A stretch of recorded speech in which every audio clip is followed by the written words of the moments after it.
হাসপাতাল সরকারি এবং ডাক্তার সরকারি, ওষুধ কেন বেসরকারি, এই কথাটা কেন বললাম এই ভিডিওটা শেষ পর্যন্ত দেখেন, তাই বুঝতে পারবেন।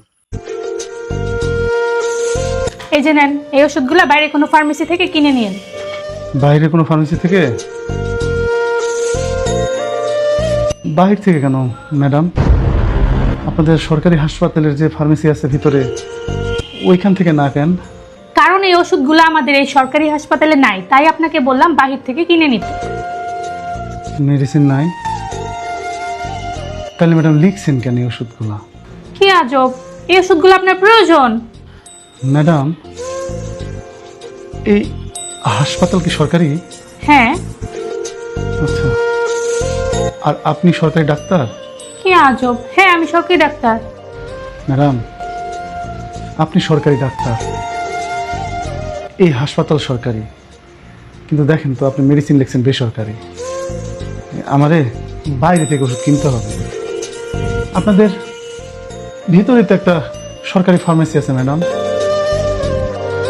ডাক্তার সরকারি, হাসপাতাল সরকারি, মেডিসিন কেন বেসরকারি লিখছেন ম্যাডাম? মানে? মানে ম্যাডাম, আপনারা এই সরকারি হাসপাতাল করছেন কাদের জন্য? এই আমাদের মতো গরিবদের জন্য তো, তাই না? আমরা যারা গরিব, টাকা পয়সা নাই, টাকার অভাবে চিকিৎসা করতে পারি না, তারা তো এই সরকারি হাসপাতালে আসি ম্যাডাম, আপনাদের কাছেই তো আসি। এখন আপনি যদি এমন এমন ওষুধ লেখেন যেটা আপনাদের ফার্মেসিতে নাই, বাইরে যায় কিনতে হবে, তাহলে আমরা কই যাব ম্যাডাম?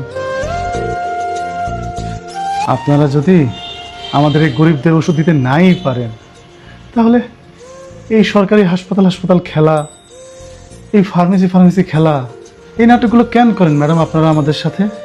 এই কথাগুলো আপনি আমাকে না বলে ম্যানেজমেন্টকে বলেন যান। কাকে বলবো? ম্যানেজমেন্টকে? ম্যাডাম, আপনি তো ডাক্তার, আপনি তো আমাদের সমস্যা জানেন, গরিব মানুষের সমস্যার কথা জানেন, আপনি বলেন না ম্যানেজমেন্টকে। ম্যানেজমেন্ট আমাদের মতো গরিব মানুষকে তার পাশে দাঁড়াতে দিবে? কি বলেন ম্যাডাম?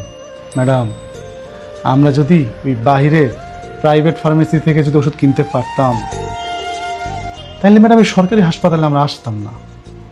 আমরা তাইলে ওই প্রাইভেট ক্লিনিক যেখানে এসি টেসি আছে, ঠান্ডা বাতাস হয়, ওইখানে চিকিৎসা করাতাম ম্যাডাম। কি তামাশা ম্যাডাম আমাদের সাথে! এই তামাশা দয়া করে করবেন না ম্যাডাম। রাখেন আপনার প্রেসক্রিপশন, আপনার কাছে রাখেন। এই ওষুধ কেনার ক্ষমতা আমার নাই ম্যাডাম।